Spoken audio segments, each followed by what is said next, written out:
So what's some of the biggest mistakes that you've seen from athletes when it comes to nutrition?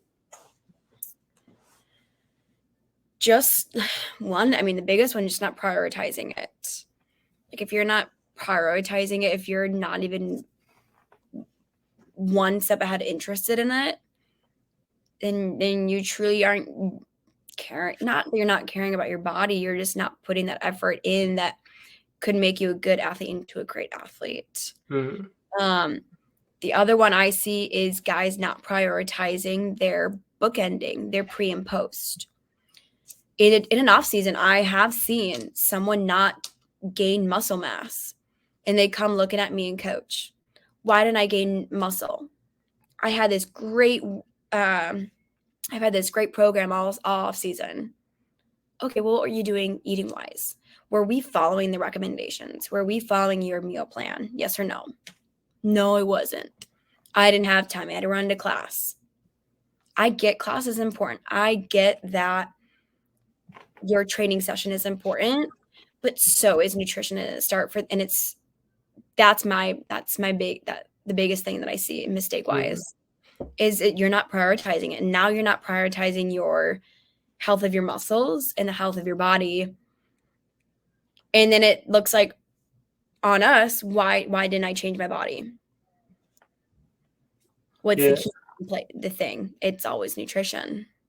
It's either Yeah. hurting or breaking you. You've kind of just touched on it, and how hard or how do you manage with obviously they're athletes, but they're also students at the same time. How do you sort of try and get the nutrition in through there?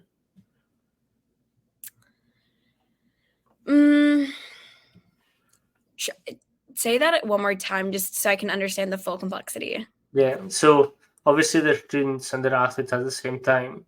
So there is instances that they have to sort of they're being pulled in a million different ways. How do you ensure that proper nutrition is implemented? Yeah. It's hard because they're in school most of the time, other than maybe in the summer and then a little break in the winter.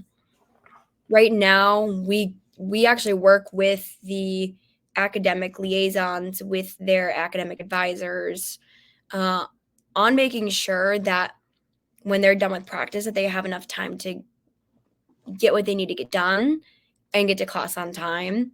Now, we can't please all 120 athletes and all of their professors.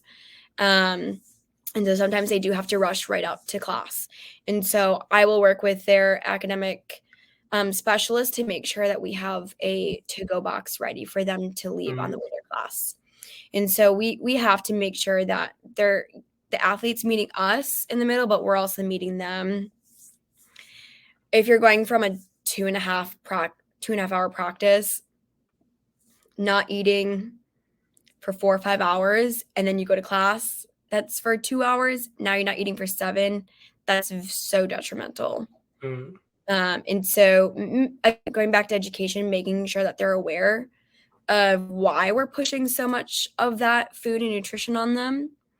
But then if there are guys who struggle to eat during class or physically is not allowed to eat in class, how are we setting up those times in your day or on your meal plan to make sure you can still get in those calories or get in that meal or that snack?